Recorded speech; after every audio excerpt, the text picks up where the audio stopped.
Salut les petits potes, c'est Charles et ça commence now. Alors aujourd'hui, on va voir 5 conseils pour ne pas craquer en passe. Concrètement, tu vas voir que on est tous les mêmes, hein. Quand on arrive en première année, on passe tous par un espèce de schéma préétabli avec différents stades. Et je vais t'aider à identifier les stades dans lesquels tu te trouves et trouver ensemble des solutions concrètes pour te ressaisir et reprendre confiance pour chaque étape. Le premier stade, c'est le stade bisounours. Donc on est en septembre, tu viens de sortir du lycée, tu as une confiance en toi qui est au plus haut parce que limite tu te sens avoir la science infuse. Jusqu'à présent, tu as toujours été dans la tête de classe, donc tu te dis, il n'y a pas de raison que ça change. Le problème, c'est que tu vas te retrouver avec tous les meilleurs, on va dire. Donc, autrement dit, tu seras plus qu'un numéro parmi tant d'autres, et le fait est que tu vas chercher à persister dans les méthodes que tu avais utilisées avant et qui t'avaient réussi. Autrement dit, tu vas déjà refaire les bonnes vieilles fiches du lycée, sauf que tu vas t'apercevoir que 1 heure de cours chez nous, ça fait à peu près une moyenne de 10 pages. Ce qui fait que si tu t'amuses à chaque fois à ficher exactement avec la même méthodologie du lycée, t'es complètement débordé. Arrive alors le stade du mouton. On est au mois d'octobre et avec les premiers concours blancs, tu te rends compte que tu es pas super bien classé et que tu ne comprends pas pourquoi la méthode que tu as toujours utilisée ne marche pas. Donc ta confiance en toi commence un peu à dégringoler tout doucement et tu vas te mettre à acheter des livres avec des différentes méthodes en te disant voilà, ça va être la panacée. Et en gros, comme jusqu'à présent l'école t'a plutôt bien réussi, tu vas pas chercher plus que ça à comprendre ton toi intérieur, tu vois, comment tu fonctionnes, comment ton cerveau fonctionne. Par exemple, ça sert à rien, comme je te disais, d'utiliser les techniques de quelqu'un qui a une mémoire auditive pour quelqu'un qui a une mémoire visuelle ou scripturale. Les semaines passent, tu vas de déception en déception, et tu vas, en bon mouton, te fier au berger Jean-Michel Pronostic. Parce que oui, tu te dis, je vais peut-être trouver la panacée et je vais trouver l'algorithme miracle qui va résoudre tous les QCM quand je ne sais pas répondre. Le truc c'est que voilà, ça n'existe pas, tu vas chercher, tu vas tenter des trucs, ça va complètement foirer. Et c'est là que tu vas tester la méthode des J+1, J+2, J+3, J+10, J+15. Le truc c'est que, souvent c'est les filles qui l'utilisent, tu passes derrière elles, tu vois un énorme planning dans lequel elles complètent à chaque fois les cours qu'elles ont prévu de mettre dans la révision. Sauf que le truc c'est que avec les cours qui s'accumulent, si tu pars du principe que voilà, aujourd'hui tu dois faire tel cours avec J+30 parce que admettons voilà, ce cours là ça fait 30 jours qu'il était en cours magistral, après t'as J+15, admettons t'as un cours qui ça fait 15 jours qu'il est... Enfin tu t'y retrouves plus, tu vois, t'es avec les trucs comme ça tous les jours. Et en fait, concrètement, tu peux pas raisonner comme ça parce que ça revient à mettre tous les cours sur le même pied d'égalité. Et tu peux pas faire ça parce qu'il y a des coefs, il y a des cours qui sont plus ou moins faciles.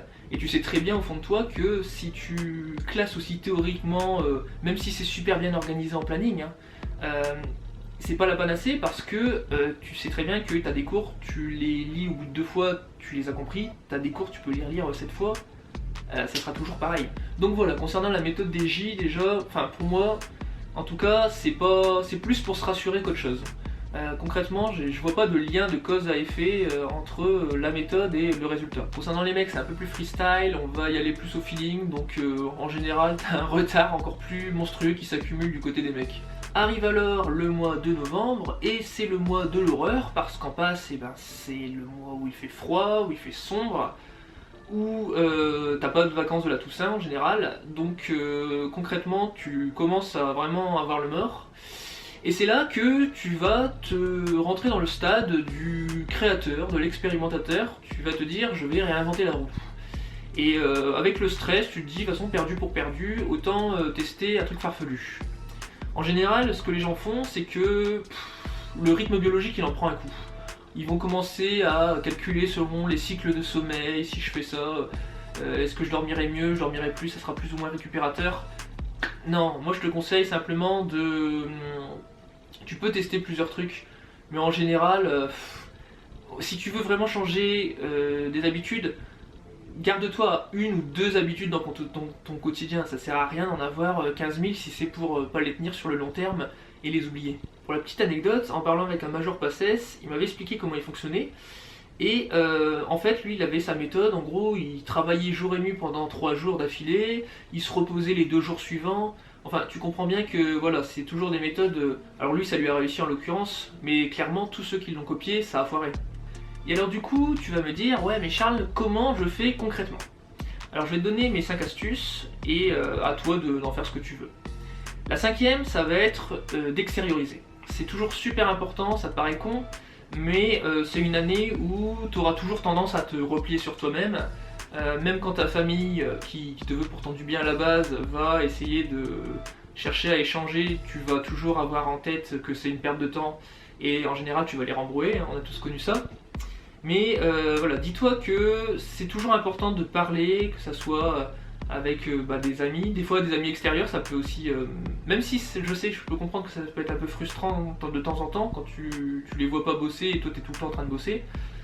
Mais voilà, c'est de se dire, j'évacue, tu vois, dans une certaine mesure, tu te dis, voilà, il faut évacuer parce que si tu restes comme une cocotte minute et que tu intériorises tout, ça va finir par péter. Moi, pour te donner un exemple, tu vois, c'est en PACES que j'ai fait la connaissance de plus de personnes, pour te dire.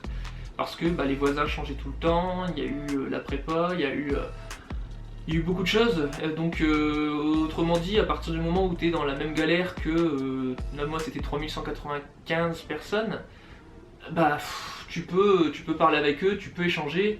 En général, c'est pas comme le cliché qu'on te dit quand on t'explique que voilà, c'est tout le monde contre tout le monde, etc. Moi, clairement, quand je suis arrivé en PACES, je me rappelais, il y avait certains passages de cours que j'arrivais pas à prendre en note, tout ça. Spontanément, ma voisine, elle me passait sa feuille pour que je puisse recopier. Donc voilà, faut que tu te dises que faut pas voir le mal partout. Si t'es sympa avec les autres, en général, les gens sont sympas avec toi. Règle numéro 4, ça va être de toujours voir le verre à moitié plein. Le Dalai Lama, il disait quoi? Il disait que lui priait non pas pour avoir moins de problèmes, mais pour être plus sage, pour pouvoir mieux accueillir ses problèmes. Parce qu'en fait, on va pas se mentir, les problèmes que tu as là maintenant, tu les auras aussi dans d'autres années probablement, et voire en pire parce que les responsabilités appellent les responsabilités qui eux-mêmes appellent les problèmes. Autrement dit, moi la phrase que je me dis toujours quand ça va pas, c'est « ça pourrait être pire parce que ». Et là tu complètes. Ça pourrait être pire parce que je pourrais être à la rue. Ça pourrait être pire parce que je pourrais être malade. Ça pourrait être pire parce que... Voilà, tu peux toujours te trouver plein d'excuses. Moi concrètement, quand ça n'allait pas, je me disais c'est pas si mal, finalement je fais la connaissance de personnes qui sont intéressantes, que je connaissais pas avant. J'apprends des choses intéressantes, je découvre une ville intéressante, parce que c'était la première fois que, voilà, c'était mes premiers pas sur l'île. Quoi d'autre? Je me challenge aussi, il n'y a rien de pire qu'une vie toute flasque, enfin franchement, chacun voit comme il veut, mais voilà, c'est bon aussi de se dire que le propre de l'homme c'est d'évoluer en fait. Donc si tu passes ton temps dans la facilité, tout ça, c'est pas une vie quoi. Le but c'est vraiment d'être toujours meilleur jour après jour, et forcément ça va pas aller en se simplifiant. Mais il faut que tu te dises que si tu prends le chemin qui est le plus difficile, après celui-ci va devenir facile. Et si tu empruntes le chemin qui au contraire est le plus facile, lui va devenir difficile. Donc autant galérer tout de suite et être tranquille plus tard, j'ai envie de te dire. Règle numéro 3, ça va être d'arrêter de se poser trop de questions. Je sais que c'est tentant dans la vie de toujours chercher une cause à tout. C'est vraiment en plus très français de se dire est-ce que c'est juste, est-ce que c'est pas juste, pourquoi c'est pas juste, pourquoi ceci, pourquoi cela. Cette année-ci, concentre-toi, cherche pas plus loin que le bout de ton nez. Des fois, tu peux même avoir deux profs qui vont parler de la même chose et qui vont pas avoir la même version. Et tu apprends les deux versions. C'est vraiment spécifique à la passe, mais voilà, c'est tout. Il faut accepter, ce sont les règles du jeu de cette année. Le numéro 2, ça va être de s'accorder des pauses. Alors je sais que c'est sans doute le conseil le plus difficile à tenir. Moi je t'avoue que c'était mon gros problème. J'avais toujours beaucoup de mal. Les seules pauses que je me suis accordé en PACES, c'était une sortie au cirque lors de la première année. Ça a été un épisode de Faites entrer l'accusé. Ouais, voilà, ça a été une soirée. Mais sinon, voilà, le problème c'est que bah, j'étais tout le temps dans le rythme travail, travail, travail. Et ce que j'ai compris ensuite, à la suite de mes études, c'est que travailler plus, ça veut pas dire avoir forcément plus de résultats. Moi je me rappelle, je me lisais des cours, il y a des cours que je lisais, je les ai lus peut-être une vingtaine de fois, et c'était con parce que je savais que je les connaissais. Mais comme il faut savoir par cœur, par cœur, par cœur en PACES, je me disais que oui, je peux toujours oublier. Sauf que le problème c'est que finalement tu t'épuises à faire ça. Tu as une certaine jauge de concentration et tu la disperses à utiliser des cours que tu connais déjà. Donc exceptionnellement, je vais te donner mes 2 tips que j'ai compris par la suite et qui m'ont permis de gagner un temps fou dans mes études supérieures. Pourquoi? Parce que pendant que mon voisin galérait sur un cours pendant 10 heures, moi je mettais 1 heure et voilà, c'était bénef. Il y a 2 lois que tu pourras toujours utiliser si tu veux être ultra productif. C'est la loi de Pareto et la loi de Parkinson. La loi de Pareto, on appelle ça aussi la loi de 80-20. Autrement dit, il faut que tu te dises que sur tous les efforts que tu vas fournir, il y a seulement une toute petite partie qui va t'amener un maximum de résultats. 20% de tes efforts amènent 80% de tes résultats. Quand tu prends une entreprise, en général, 20% des clients amènent 80% des bénéfices. Quand tu regardes ta garde-robe, en réfléchissant bien, tu te dis qu'il n'y a que 20% de tes vêtements que tu mets 80% du temps. C'est tes vêtements fétiches. Voilà. Donc quand tu comprends cette loi, tu comprends que c'est pas la peine d'être tout le temps à fond, à fond, à fond. L'homme, il a besoin de temps de récupération, il a besoin de moments de détente. Et même quand il fait une pause, même si tu penses que tu perds du temps, c'est pas du temps perdu parce que ton cerveau a besoin d'imprimer ce que tu viens de lire. Donc autrement dit, ce qu'il faut c'est que ça soit un temps sur des courtes périodes.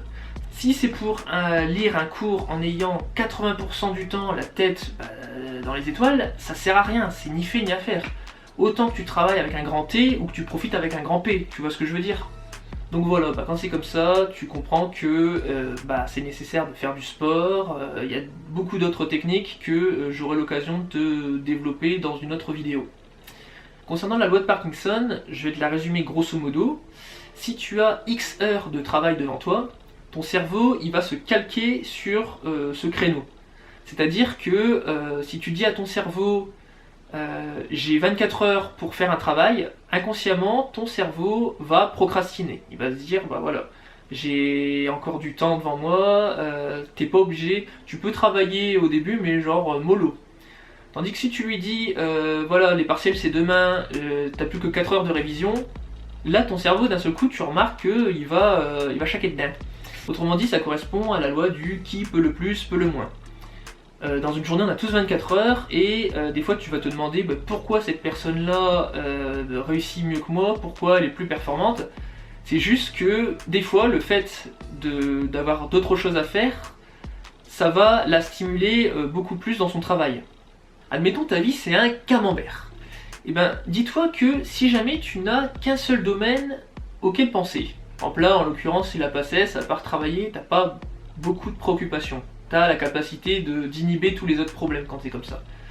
Et si ça va mal dans ce domaine-là, en général, toute ta vie va aller mal, parce que finalement, c'est comme si tout le camembert, il n'y avait qu'une seule part et que tout était fondu, quoi. Tu le coupes en plusieurs parts, en te disant, voilà, ma vie, c'est quoi?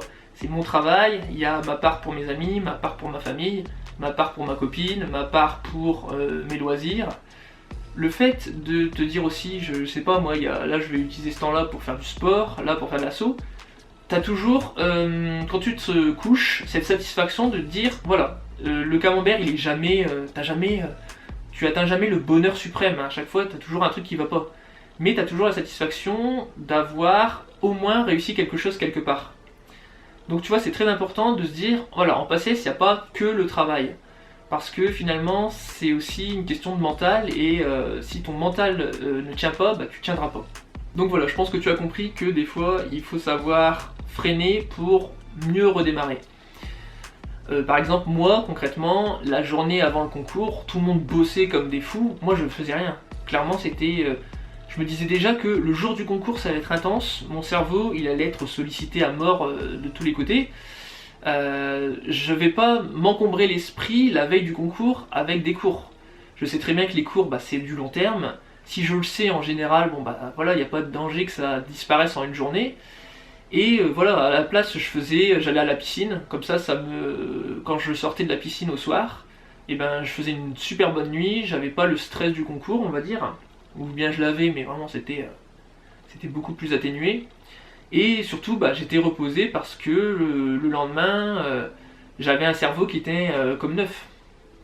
La règle numéro 1, ça va être de te trouver une figure d'admiration. Moi personnellement, peu importe mon année d'études, j'ai toujours eu besoin d'avoir en tête une figure qui me tire vers le haut. Pour me concernant en PACES, c'était mon oncle qui était généraliste. Donc c'était vraiment le médecin à l'ancienne, vraiment adoré par ses patients parce que en semaine il faisait ses consultations jusqu'à du 11h minuit. Le dimanche, après le repas de famille, l'activité c'était d'aller rendre visite à ses patients à l'hôpital. Donc voilà, moi la personne à laquelle je voulais secrètement ressembler c'était quelqu'un de ma famille. Mais toi si tu n'as personne dans tes connaissances qui est dans le milieu médical, rien ne t'empêche de demander à être parrainé par un étudiant en année supérieure. Alors pour le coup, moi j'avais voulu faire l'expérience en demandant une marraine auprès de ma prépa, et c'était donc une fille qui était volontaire, qui faisait ça de bon cœur, qui de temps en temps m'envoyait un petit message pour me demander des nouvelles, pour me demander si tout allait bien, et même le jour du concours, le matin quand tu reçois le SMS d'encouragement, tu verras que voilà, c'est un petit quelque chose, mais c'est une pensée qui te transcende. Voilà, je pense que déjà là, tu as pas mal de contenu assez intéressant. N'hésite pas non plus, si tu as des astuces, des tips pour aider le reste de la communauté, à le poster en commentaire. Et puis quant à moi, je te retrouve très bientôt dans une autre vidéo qui parlera des études de santé évidemment. Et je te dis à bientôt.